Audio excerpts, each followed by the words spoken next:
नमस्कार दोस्तों, स्वागत है आपके अपने YouTube चैनल संस्कृत अड्डा पर। दोस्तों आज की जो वीडियो इसमें हम करेंगे संस्कृत प्रैक्टिस सेट में 14 नंबर के संस्कृत के प्रैक्टिस सेट को। और अगर आपने हमारे इससे पहले वाले जो 13 प्रैक्टिस सेट नहीं देखे हैं तो इसे आप आई बटन पर क्लिक करके देख सकते हैं, या जो हमारे चैनल की जो प्ले लिस्ट है वहाँ पर जाकर अब तक की जितनी भी वीडियो इन सभी को आप देख सकते हैं। तो सभी क्वेश्चन यहाँ पर ये महत्वपूर्ण रहेंगे। और दोस्तों वीडियो शुरू करने से पहले अगर आपने अब तक हमारे चैनल को सब्सक्राइब नहीं किया तो सब्सक्राइब कर ले और साथ में जो घंटे वाला आइकन है से जोड़ दबाएं, जिससे आपको हमारे आने वाली जो वीडियो उसकी नोटिफिकेशन मिलती रहेगी।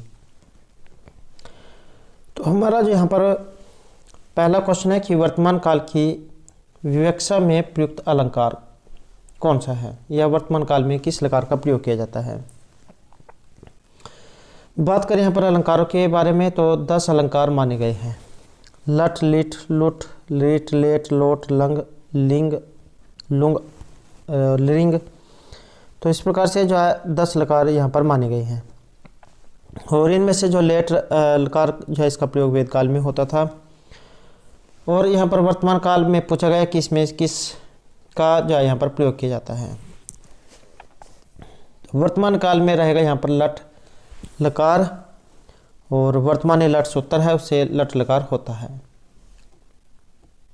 पठती पठता पठंती या भवती भवता भवंती, तो इस प्रकार से रूप इसमें चलते हैं। नेक्स्ट है यहाँ पर प्रोक्ष अंधतन भूतकाल। तो इसमें आने वाला जो लकार है ये कौन सा माना गया है। तो प्रोक्ष अंधतन भूतकाल में जो यहाँ पर लकार माना गया है ये लेट लकार जो है उसको माना गया है। प्रोक्ष अंधतन भूतकाल में प्रोक्ष से लिट सूत्र है, इससे लिट लकार होगा। और भभू तो इस प्रकार से इसके रूप चलेंगे लिट लकार में। नेक्स्ट क्वेश्चन है यहाँ पर अंधतन भविष्यत काल का जो बोधक है इनमें से किसे माना गया है। तो ये माना गया है लुट लकार को। अंधतन भविष्यत काल अर्थ में इसका प्रयोग होता है और सूत्र रहेगा अंधतने लुट। भविता भवितारो भवितार हैं, इसके जो रूप ये चलेंगे। नेक्स्ट क्वेश्चन है यहाँ पर सामान्य भविष्यत काल में प्रयुक्त जो लकार है ये कौन सा है। तो सामान्य भविष्यत काल में ये माना गया यहाँ पर लेट लकार। तो सामान्य भविष्य में इसका प्रयोग होता है लेट से जैसे उत्तर जैसे लेट लकार होगा। रूप चलेंगे जैसे पठिष्यति पठिष्यता पठिष्यन्ति, या भविष्यति भविष्यताएं भविष्यन्ति। नेक्स्ट क्वेश्चन है यहाँ पर विधि एवं प्रेरणा के अर्थ में आने वाला जो लकार कौन सा है। तो विधि एवं प्रेरणा के अर्थ में आने वाला जो लकार है ये माना गया है यहाँ पर इनमें से लोट लकार को। और वैसे जो विधि और जो प्रेरणा अर्थ में जो विधिलिंग लकार है उसका प्रयोग भी होता है। विधि प्रेरणा या जो विधिलिंग लकार या लिंग लकार। और जो यह लोट लकार है आज्ञार्थ में जो इसका प्रयोग किया जाता है, जहाँ पर किसी को आज्ञा दी जाती है कि तुम जाइए ये काम करो हो। तो लोट चाहे सूत्र से लोट लकार होता है। और भवतु भवताम भवंतु भवतम भवतो, इस प्रकार से इसके रूप ज़्यादा चलते हैं। या पठतु पठताम पठंतु, पठ पठतम पठत पठानी पठाओ पठाम, तो लोट लकार जो है इसमें रहेगा। नेक्स्ट क्वेश्चन है यहाँ पर अंधतन भूतकाल का। अंधतन भूतकाल का जो बोधक है इनमें से किस लकार को माना गया है। तो ये माना गया है यहाँ पर लंग जो लकार है इसको अंधतन भूतकाल अर्थ में। अंधतने लंग सूत्र है और इससे लंग लकार होगा। और इसके यहाँ पर चलेंगे रूप जैसे अपठत अपठताम अपठन, या अभवत अभवताम अभवन। नेक्स्ट है यहाँ पर विधि एवं आशीर्वाद जो है इसके भेद वाला जो लकार है ये इनमें से कौन सा माना गया है। तो ये जो है यहाँ पर लिंग जो लकार है इसको माना गया है विधि लिंग लकार या लिंग लकार। विधि प्रेरणा आदि विधि निमंत्रण, तो ये यहाँ पर इसको माना गया है।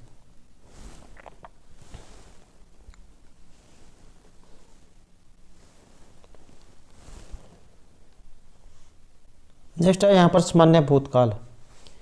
सामान्य भूतकाल की विवक्षा में आने वाला लकार कौन सा है? तो सामान्य भूतकाल में रहेगा यहाँ पर ये लुंग लकार। सामान्य भूत लुंग चाहे सूत्र है उससे लुंग लकार होता है। अभूत अभूतम अभुवन, तो इस प्रकार से इसके रूप ये बनते हैं, तो लुंग लकार इसमें रहेगा। नेक्स्ट है यहाँ पर भविष्यत अर्थ में हेतु हेतु मदभाव लिंग के अर्थ में प्रयुक्त लकार कौन सा माना गया है? तो यहाँ पर रहेगा ये लिंग लकार। और लिंग निमित्त लिंग क्रियातिपत्तो सूत्र है, जिससे यहाँ पर ये हेतु हेतु मदभाव में लिंग लकार होता है। और अभविष्यत अभविष्यतम अभूषण, तो लंग लकार जो है उसी लगभग जासमान इसके रूप ये चलते हैं लिंग लकार में। नेक्स्ट क्वेश्चन यहाँ पर कारक का। संस्कृत व्याकरण में जो कारक है ये कितने माने गए हैं? तो बात करें यहाँ पर कारकों की, तो संस्कृत में जो है यहाँ पर ये 6 कारक जो है माने गए हैं। कर्ता, कर्म, करण, संप्रदान, अपादान और अधिकरण कारक। संबंध जो कारक है उसे कारकों की श्रेणी में यहाँ पर नहीं रखा गया है। 6 ये कारक माने गए हैं। कर्ता जो कारक है इसकी संज्ञा करने वाला सूत्र है स्वतंत्र कर्ता, इसके द्वारा कर्ता संज्ञा होती है।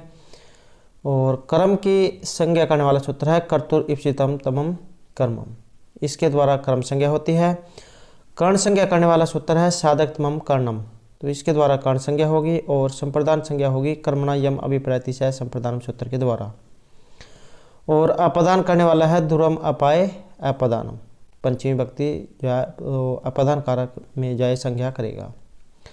और नेक्स्ट है यहाँ पर अधिकरण। आधार और अधिकरण जो है इसकी होगी यहाँ पर अधिकरण संज्ञा। तो इस प्रकार से यहाँ पर जो है ये जो कारक जो है माने गए हैं। नेक्स्ट क्वेश्चन है यहाँ पर प्रातिपदिकार्थ मात्र में प्रयुक्त जो विभक्ति है कौन सी है? प्रातिपदिकार्थ लिंग प्रमाण वचन मात्रे प्रथमा, तो इनके योग में जो प्रथमा जो विभक्ति है उसका प्रयोग होता है। ऊंचाई नीचाई, कृष्ण है श्री ज्ञानम,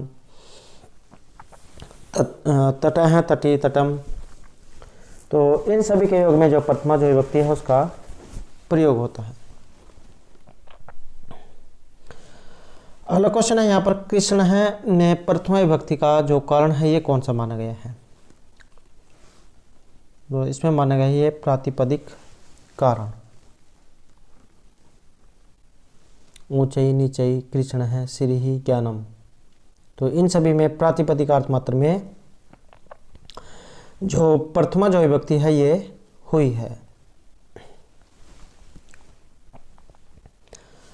नेक्स्ट क्वेश्चन है यहाँ पर परिमाण मात्र में प्रयुक्त होने वाली जो विभक्ति है इनमें से कौन सी है? इसमें है यहाँ पर प्रथमा विभक्ति।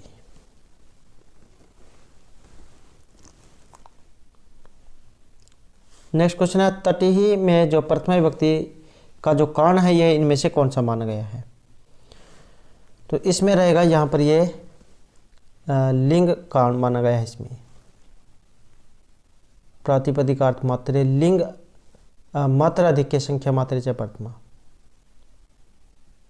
तो इसमें यहाँ पर जो है ये लिंग जो है इसके कारण यहाँ पर इसमें बताया गया है।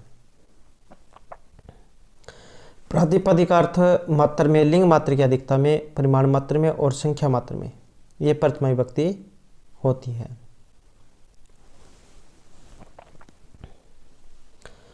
नेक्स्ट क्वेश्चन है यहाँ पर अलिंग उच्चई, इसमें प्रथमा विभक्ति का कारण कौन सा है?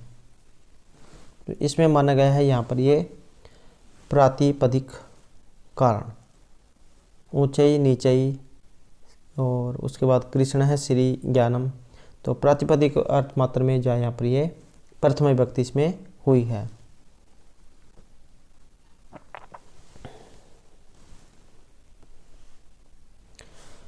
नेक्स्ट है यहाँ पर तुमन प्रत्यय युक्त पद कौन सा है? तो जहाँ तुमन प्रत्यय करने वाला, तो इसमें रहेगा हमारा ऑप्शन बी।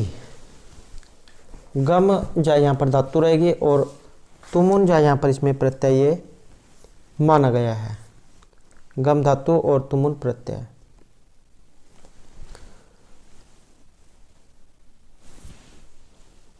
क्रिया के उपपद होने पर भविष्यत काल में धातु से परे तुमुन और अणुवुल इन प्रत्यय का प्रयोग होता है। तुमुन प्रत्यांत पद मकारांत होने के कारण अव्यय कहा जाता है। जैसे यहाँ पर अर्च धातु हो गई और तुमुन प्रत्यय अर्चितुम रूप बनेगा। ऐसी अर्ज धातु है तुमुन अर्जितुम, अधि ई और तुमुन अध्येतुम, इक्स प्लस तुमुन इक्षितुम, कथ का तुमुन में कथितुम।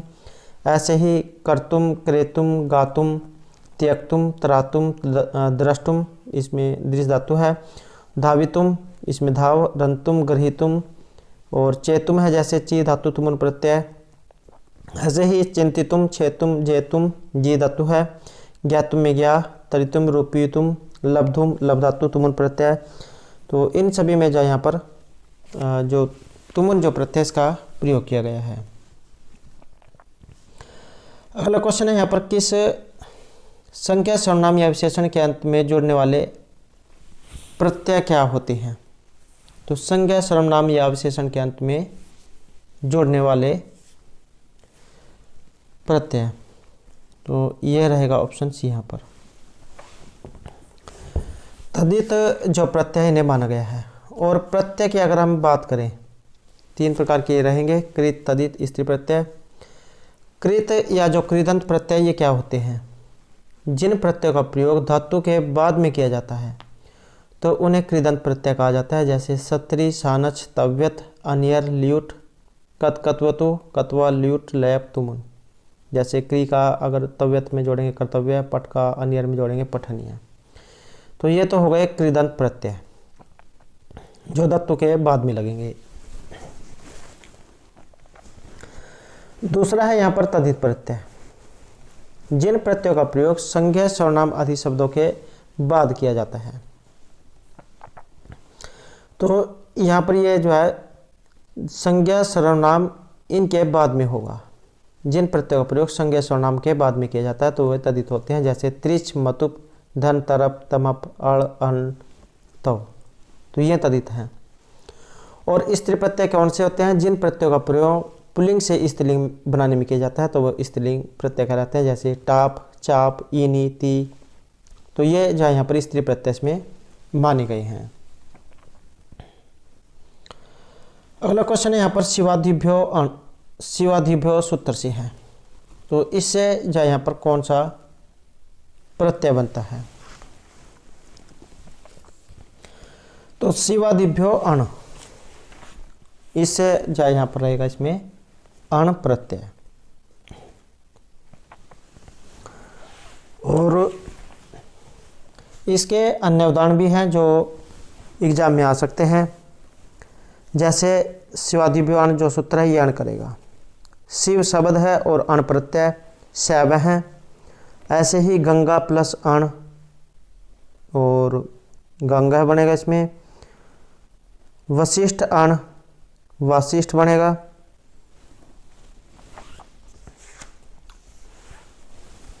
और विश्वामित्र प्लस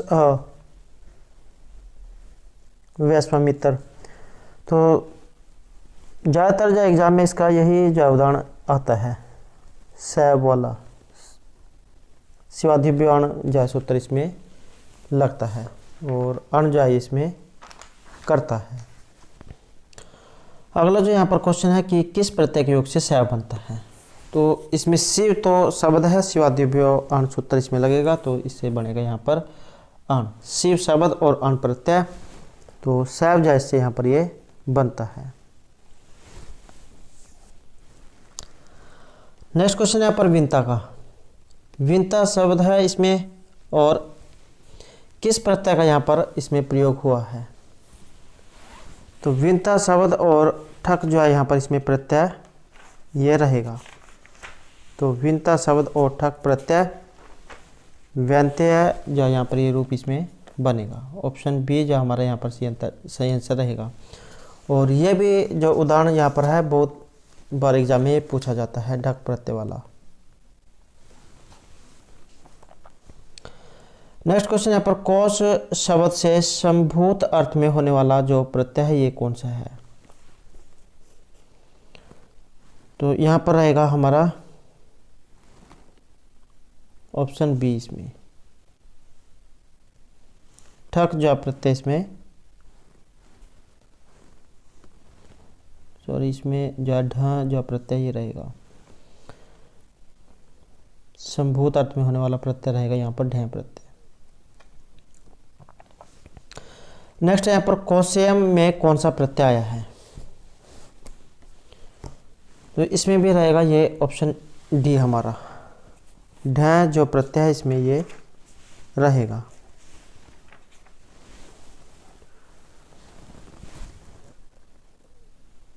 नेक्स्ट है रेवती। रेवती आदि शब्दों से अपत्य अर्थ में होने वाला प्रत्यय। तो इसमें है ऑप्शन एक, रेवती शब्द है और ठक जो है इसमें ये प्रत्यय रहेगा। रेवती जो है यहाँ पर शब्द रूप इसमें बनेगा।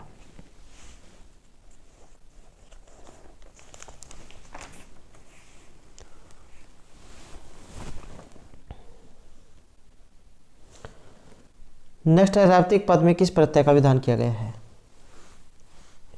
इसमें रहेगा ये ठक प्रत्यय। नेक्स्ट है श्रीमान पद से संबंधित प्रत्यय इसमें कौन सा है? तो श्रीमान में रहेगा यहाँ पर ऑप्शन सी, मतुप जो प्रत्यय है यहाँ पर इसमें ये रहेगा। और मतुप प्रत्यय क्या होता है? हिंदी जो भाषा है इसमें जो शब्द वान अर्थात वाला अर्थ में प्रयोग किया जाता है, संस्कृत में मतुप प्रत्यय का इसके लिए प्रयोग किया जाता है।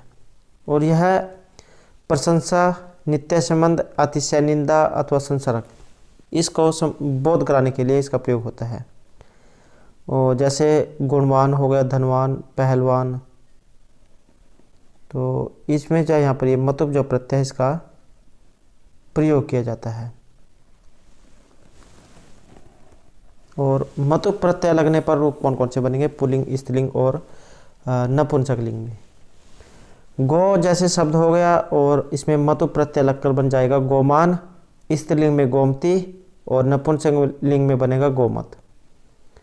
तो जिसमें बाद में ना लगा होगा जैसे रसवान, रूपवान, बुद्धिमान, गंधवान, श्रीमान, प्रतिभावान, यशवान, लक्ष्मीवान, कृतिमान, तो ये सभी रूप जब पुल्लिंग में बनेंगे मतुप इसमें प्रत्यय लगा होगा। और स्त्रीलिंग में बनेंगे गोमती, रसवती, रूपवती, बुद्धिमती, गंधवती, जिसके अंत में ती लगा होगा। और नपुंसकलिंग में बनेगा जिसके अंत में ता होगा और वो हलंत होगा, जैसे गोमत, रसवत, रूपवत। जैसे यहाँ पर ये श्री शब्द आ गया है, श्री का अगर हम पुल्लिंग में बनाएंगे तो श्रीमान बन जाएगा, स्त्रीलिंग में श्रीमती और नपुंसकलिंग में बन जाएगा ये श्रीमत, ये वाला श्री और बाद में म और ता हलंत। तो श्रीमत जो इस तरह से रूप ये बन जाएगा। तो श्रीमत जो है नपुंसकलिंग में होता है। तो इस तरह से जो यहाँ पर वाला जो अर्थ है उसमें यहाँ पर ये मतुप जो प्रत्यय इसका प्रयोग किया जाता है। नेक्स्ट है एतावान से संबंधित जो प्रत्यय है इसमें ये कौन सा है? तो एतावान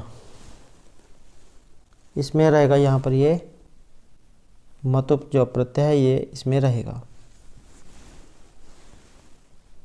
जैसे यहाँ पर ये श्रीमान या बना है। नेक्स्ट है देवदत्तमयम, यह इससे संबंधित प्रत्यय। तो इसमें माना गया है मयठ प्रत्यय को।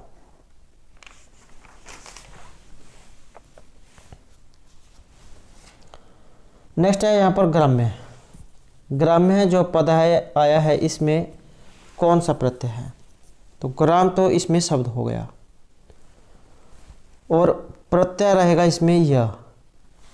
तो ग्राम शब्द और यह प्रत्यय, तो ग्राम्य जो है यहाँ पर इसका ये बन जाएगा।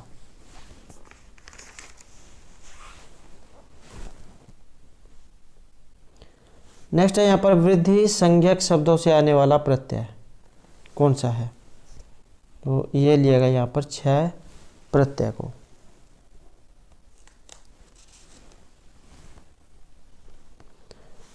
क वर्णीय पद इनमें से कौन सा प्रत्यय है? तो क वर्णीय में रहेगा यहाँ पर ये छ प्रत्यय। नेक्स्ट है शाकतुम में कौन सा प्रत्यय है? शाकतुम, शाकतुकम, तो इसमें है ये क प्रत्यय। नेक्स्ट है अवार पारिण है, से संबंधित प्रत्यय कौन सा है? तो इसमें रहेगा ये ख प्रत्यय, अवार पारिण है।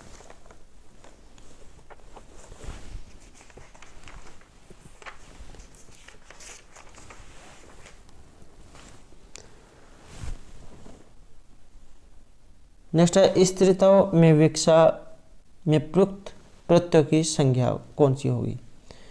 तो स्त्रीत्व विवक्षा में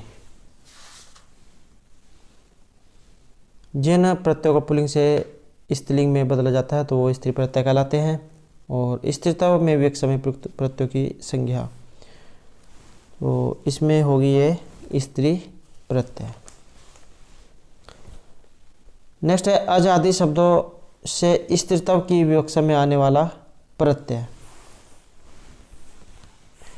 तो ये रहेगा यहाँ पर टाप प्रत्यय।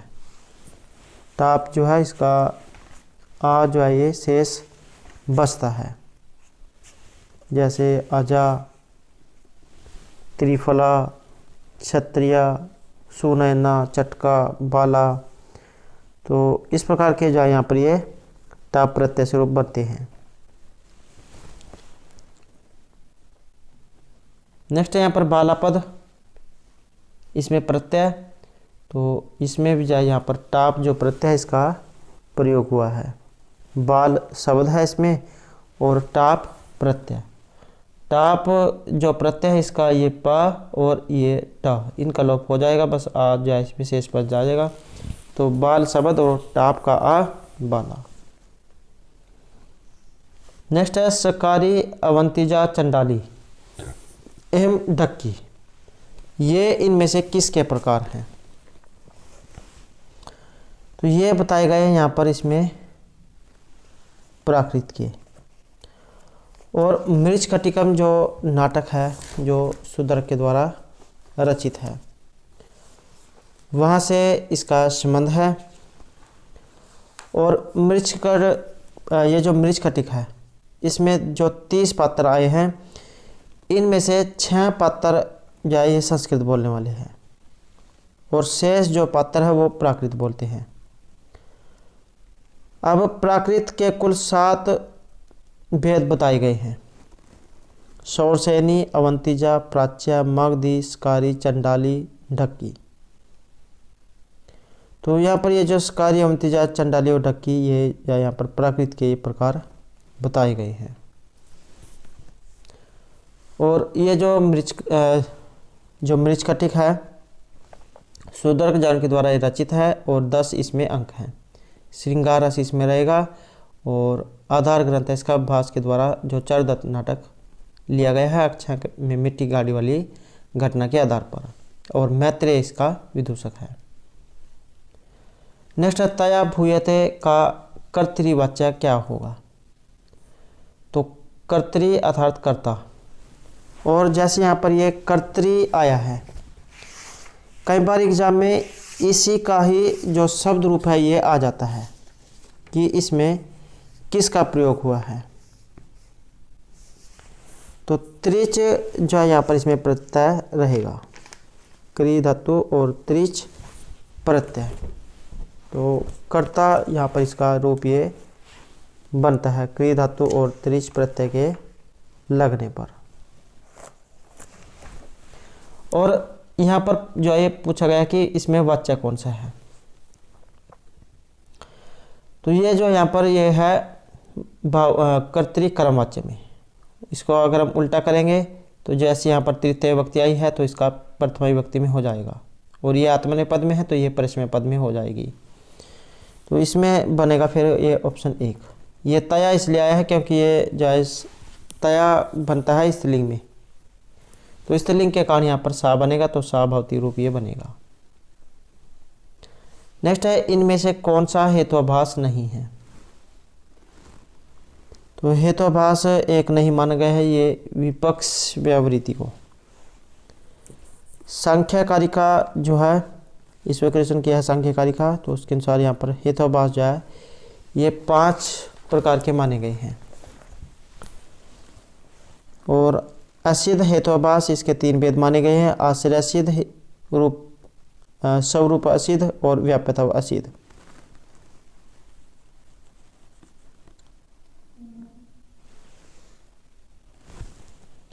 तो इसमें से बस ये आपने याद रखना है, तो वास इनमें से एक नहीं है, ये विपक्ष आवृत्ति है। नेक्स्ट है यहाँ पर पंच अवयव वाक्य का प्रयोग ये होता है। तो पंच अवयव वाक्य का जो प्रयोग है ये इसमें से कहाँ पर होता है। तो इसमें जो हमारा यहाँ पर सी आंसर रहेगा ये है ऑप्शन बी, प्रार्थ अनुमान। तो और ये जो अनुमान है, अनुमान के माने गए हैं 2 भेद, स्वार्थ अनुमान और प्रार्थ अनुमान। अब जो ये पंच अवयव युक्त जो अनुमान है इसी को प्रार्थ अनुमान कहा गया है। और इसके 5 अवयव माने गए हैं, प्रतिज्ञा, हेतु, उदाहरण, उपनय और निगमन। प्रतिज्ञा क्या है, जैसे पर्वत पर आग है। हेतु क्या है, क्योंकि वहाँ पर धुआं है। उदाहरण क्या है, जैसे रसोई होती है उसमें धुआं निकलता है, तो इसे माना गया है यहाँ पर रसोई घर में, अर्थात जहाँ जहाँ धुआं होता है वहाँ वहाँ आग होती है। उपनय, पर्वत पर धुआं है जिसका आग से नियत साहचर्य संबंध है, कि वहाँ पर धुआं निकला तो इसका मतलब है कि आग वहाँ पर जरूर होगी। और निगमन है, अतः पर्वत पर आग है। तो इस प्रकार से यहाँ पर पंचअवय अनुमान ये 5 वाक्य इसके बताए गए हैं, प्रतिज्ञा, हेतु, उदाहरण और उपनय, निगमन। नेक्स्ट है यहाँ पर आचार्य कुंतक के अनुसार जो काव्य का लक्षण इसमें से कौन सा है। तो यहाँ पर जो कुंतक है उनके अनुसार पूछा गया है, तो इनके अनुसार है यहाँ पर ऑप्शन डी। आचार्य जो कुंतक है वक्रोक्ति काव्यम जीवितम, इसके लिए इनको जाना जाता है। और यह जो रमणीयार्थ प्रातिपदिका शब्द है काव्यम जो आया है ये है पंडित राज जगन्नाथ के अनुसार काव्य का लक्षण।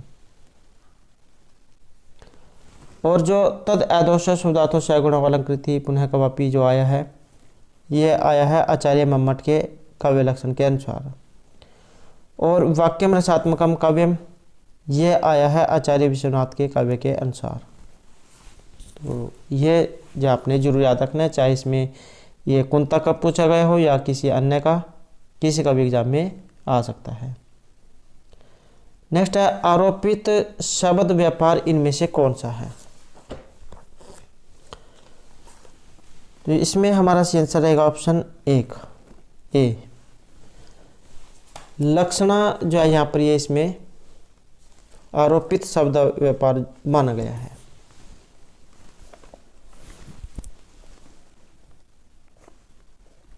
और इसमें जो आचार्य मम्मट हैं इन्होंने इसके बारे में कहा है, मुख्यार्थ बाधे तद योगे रूढ़तो अयम प्रयोजनात् अन्य अर्थ लक्ष्यते यत् सा लक्षण आरोपित क्रिया।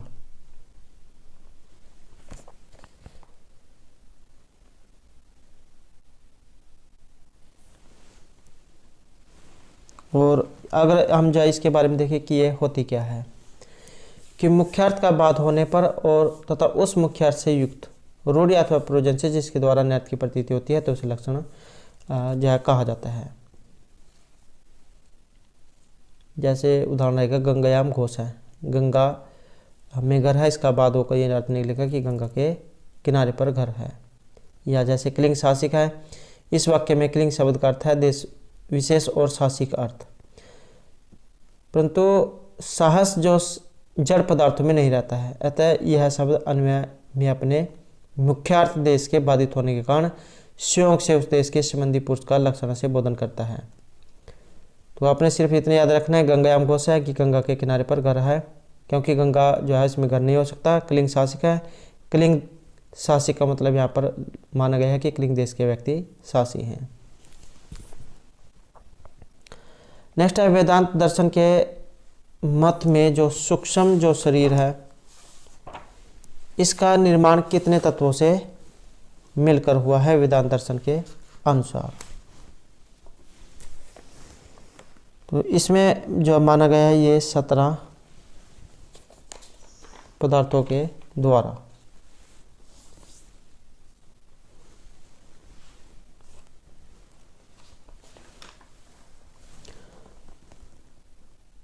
नेक्स्ट है अनुसार्विक। ये इनमें से किसे कहते हैं?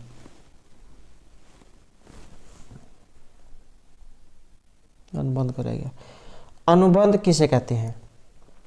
अनुबंध चतुष्टय का एक क्वेश्चन है। तो ये एग्जाम में बहुत बार पूछा गया है कि अनुबंध यह कितने प्रकार का होता है। तो अनुबंध यह 4 प्रकार का माना गया है और इसमें से आंसर रहेगा ऑप्शन बी। कौन कौन सा होता है? अधिकारी, विषय, संबंध और प्रयोजन। तो इस प्रकार से यहाँ पर अनुबंध जो है 4 प्रकार का माना गया है। नेक्स्ट है अनुसर्विक। अनुसर्विक जो इनमें से किसे कहा जाता है? तो ये कहा गया यहाँ पर वैदिक उपाय को। नेक्स्ट है विनता, यहाँ पर व्यंत्यय शब्द है और इसमें किस प्रत्यय का प्रयोग हुआ है? तो विनता यहाँ पर शब्द है और ढक जो है यहाँ पर इसमें प्रत्यय रहेगा, ये वाला विनता शब्द और ढक प्रत्यय और सूत्र है स्त्रीभ्यो ढक। तो अपत्य अर्थ में ढक प्रत्यय इसमें लगेगा और ढक जो है इसका का जो है ये इसका लोप हो जाएगा, ढ शेष बचेगा और ढ जो है इसको ए है ये आदेश हो जाता है, ये वाला ए या ये है ये आदेश हो जाएगा और उसके बाद व्यंत्यय जय रूप ये बनेगा। ऐसे ही इससे मिलता जुलता है भगिनी है। भगिनी शब्द है और इसमें ढक प्रत्यय है, ढक में का लोप हो जाएगा, ढ शेष बचेगा और उसको भी ढ को ए है, भगिनी है, तो ये रूप यहाँ पर बनेगा। नेक्स्ट है अस धातु। अस धातु का लिट लकार प्रथम पुरुष और एक वचन का रूप। तो लिट लकार में जो इसके रूप चलते हैं भविष्यति, भविष्यतः, भविष्यन्ति। तो ये रहेगा ऑप्शन 1 यहाँ पर। नेक्स्ट है एड़ का। शब्द किस प्रत्यय के योग से बना है? तो इसमें भी जो है यहाँ पर ये टाप जो प्रत्यय है इसका प्रयोग यहाँ पर हुआ है। एड़ का, एड़ शब्द हो गया, टाप प्रत्यय, टाप का अ और एड़ का। ऐसे ही आजा, त्रिफला, क्षत्रिय, चटका, बाला, अश्वा, तो इन सभी में जो यहाँ पर टाप प्रत्यय हुआ है। नेक्स्ट है गुणः पूजा स्थानम गुणीषु न च लिंगम न च वह सुक्ति। ये किस ग्रंथ से संबंधित है? तो इसका संबंध माना गया है ये उत्तरामचरित से, कि गुणों का ही पूजा में स्थान होता है, न कि आयु विशेष का। और उत्तरामचरित जो है यह है महर्षि भभूति के द्वारा रचित और भभूति को जाना जाता है कौरस का कवि। और उत्तरामचरित में है 7 अंक और आधार ग्रंथ है इसका रामायण। पहला अंक का नाम है चित्रवृत्ति दर्शन, तीसरे का नाम छायांक, 7वां गर्भांक। तीसरा जो छायांक से बहुत बार एग्जाम में क्वेश्चन पूछे गए हैं, क्योंकि यहाँ छायांक का तार जिसमें सीता को छाया के रूप में दिखाया गया है। नेक्स्ट है नलचंपू के मंगलाचरण में किस देवता की स्तुति हुई है? तो इसमें हुई है शिव और पार्वती की। और 7 इसमें उच्छ्वास हैं। नलचंपू जो त्रिविक्रम भट्ट का है, 7 इसमें उच्छ्वास हैं। नल और दमयंती जो उनकी प्रेम कथा इसमें बताई गई है। नेक्स्ट है अचेतनम नाम गुणम न लक्ष्येत, यह सूक्ति किसने कही है? तो यह कही गई है दुष्यंत ने अंगूठी से। अचेतनम नाम गुणम न लक्ष्येत, अभिज्ञान शकुंतलम जो है वहां से ये ली गई है।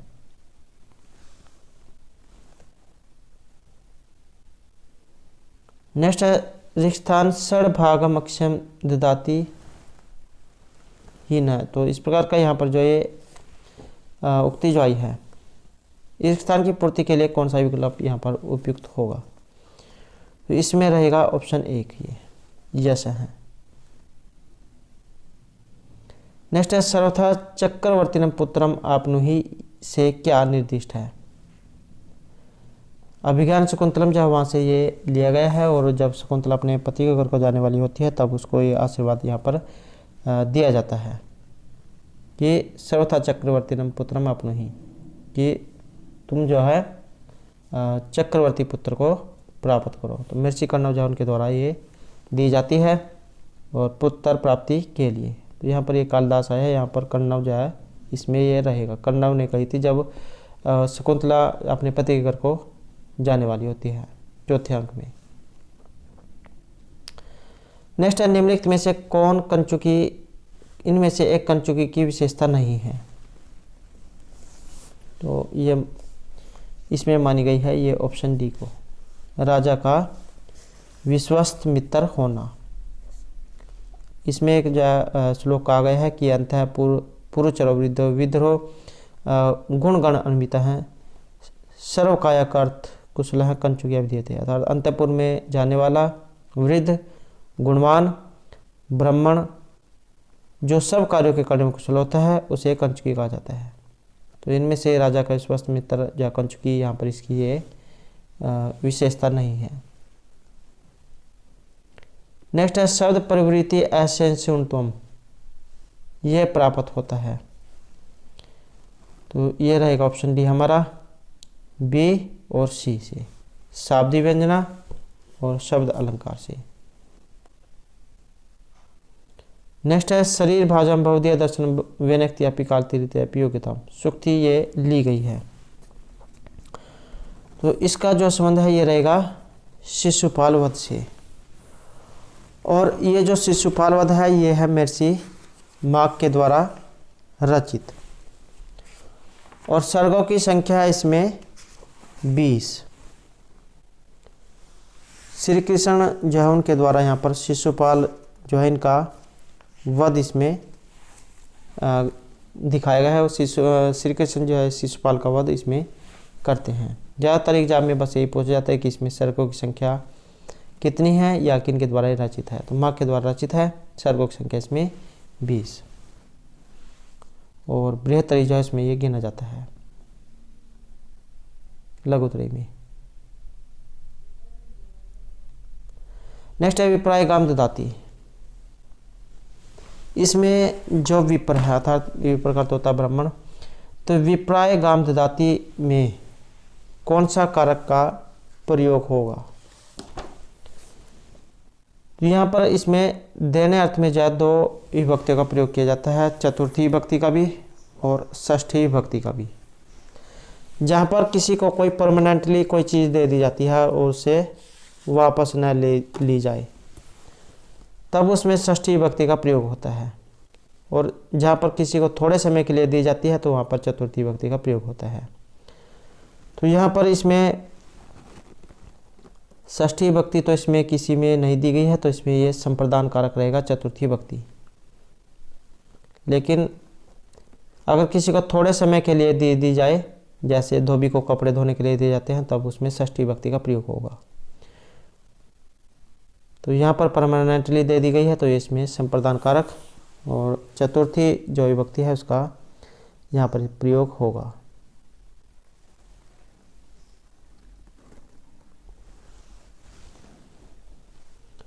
नेक्स्ट है रुच्यर्थ धातु के योग में प्रियमाण की संज्ञा कौन सी है? रुच्यर्थ नाम प्रियमाण ये सूत्र है, और रुच के अर्थ वाली धातु के योग में प्रसन्न होने वाला संप्रदान कहलाता है। चतुर्थी विभक्ति इसमें होती है और ऑप्शन ए इसमें सी आंसर रहेगा, जैसे बालकाय मोदकम रोचते। नेक्स्ट है धारेर उत्तम ऋण से संबंधित है। धारेर उत्तम ऋण सूत्र है ये, जहाँ पर किसी से कर्ज लिया जाता है तो उसमें संप्रदान कारक चतुर्थी विभक्ति होती है और इसमें रहेगा ऑप्शन बी, जैसे देवदत्ता है रामाय शतम धार्यति। नेक्स्ट है सप्रियहर इप्सित है से संबंधित संज्ञा। यहाँ पर सप्रिय धातु है चाहनार्थ में और इसके योग में संप्रदान कारक चतुर्थी जो विभक्ति है ये होती है और इसका उदाहरण रहेगा जैसे पुष्पेभ्य है सप्रियति, फूलों की चाह करता है, इच्छा करता है। नेक्स्ट है क्रोध ध्रुव ईर्ष्या असूया नाम प्रतिकोप है से संज्ञा कौन सी होगी? तो इसमें हमारा यहाँ पर सही आंसर रहेगा ऑप्शन डी, संप्रदान कारक इसमें यहाँ पर ये माना गया है। क्रोध ध्रुव ईर्ष्या असूया अर्थनाम प्रतिकोप है, तो ये यहाँ पर धातु हैं क्रोध ध्रुव ईर्ष्या और असूया। इनके योग में, इन धातुओं के समान अर्थ वाली धातु के योग में जिसमें क्रोध किया जाता है तो चतुर्थी विभक्ति इसमें होती है, जैसे पिता पुत्राय क्रोधयति या सीता रावणाय अकुप्यत। नेक्स्ट है उत्पातेन ज्ञापिता च, वार्तिक से होने वाली विभक्ति इसमें कौन सी है? तो इसमें मानी गई है ये चतुर्थी विभक्ति।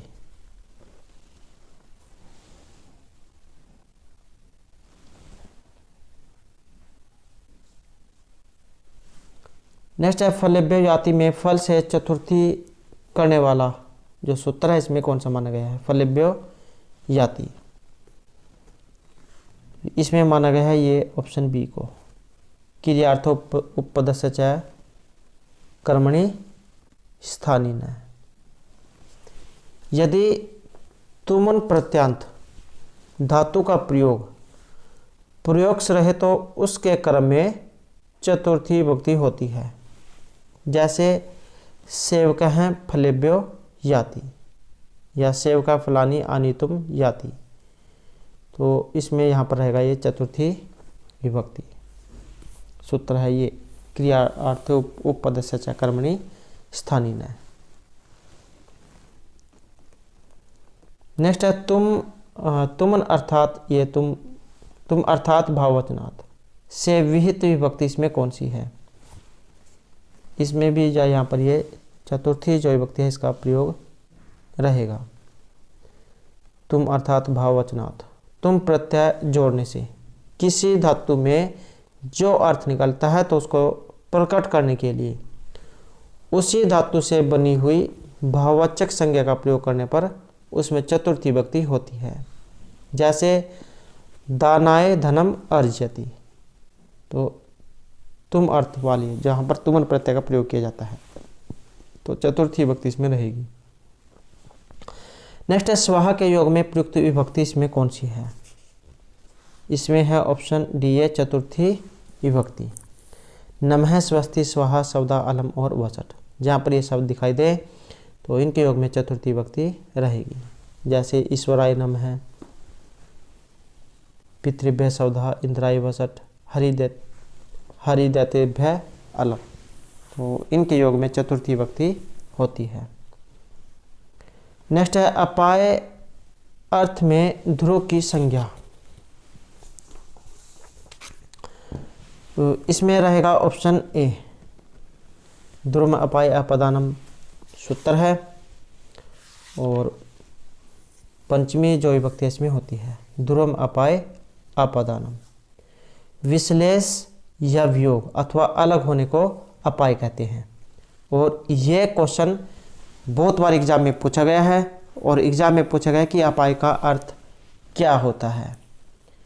तो विश्लेष या वियोग या अलग होना, तो ये अपाय होता है और उसके होने या किए जाने पर ध्रुव अथवा अवधिभूत कारक जिससे अपाय हो रहा हो की अपदान संज्ञा होती है।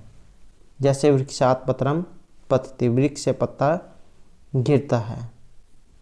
तो ये आपने याद रखना है। अपाय जो इसका अर्थ यहाँ पर विश्लेष, वियोग या किसी वस्तु से अलग होना, यह अर्थ यहाँ पर लिया गया है। तो दोस्तों ये थे हमारे आज के यहाँ पर संस्कृत प्रैक्टिस सेट से संबंधित कुछ महत्वपूर्ण क्वेश्चन जो आपके आगे आने वाले एग्जाम के लिए महत्वपूर्ण होंगे। और दोस्तों अगर आपने अब तक हमारे चैनल को सब्सक्राइब नहीं किया तो सब्सक्राइब कर लें और हमारे साथ अंदर बनाने के लिए धन्यवाद।